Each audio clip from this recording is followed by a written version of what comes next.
ស្រ័យចឹងឯងគឺមានតែធ្វើស្រែ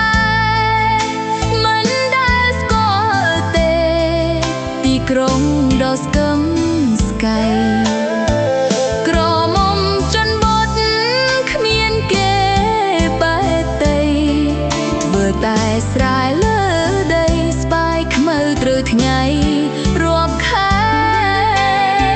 ស្តាប់ពាក្យប្រដៅគោរពម៉ែឪបបទោះបីខ្លួនក្រ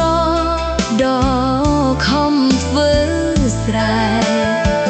ហាលភ្លៀងហាលក្តៅខោអាវជាប់តែស្រងាហូបតែខ្តាំងខ្យងអមស្រែមិនដែលបានហូបនៅភីសាពេលចង់ស្ដាប់ភ្លេងឮតែសំឡេងចាប់យំក្រោមធ្នរត្រងំងំងំលាយនឹងខ្យល់អាកាសធ្លាប់មើលយីគេនៅខោនបាសាក់កំលោះក្រមុំនោះចាស់សបាយពេលបុណ្យម្ដងដង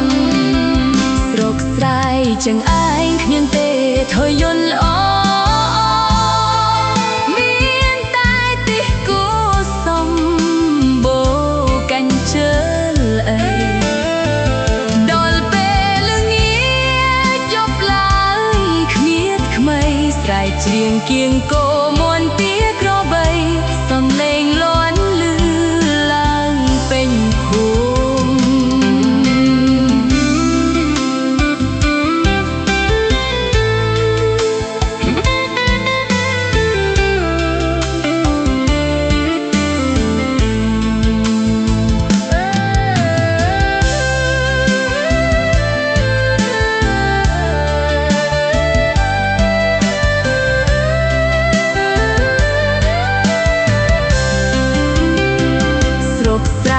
ចឹងឯងគ្មានទេថយយន្តល្អ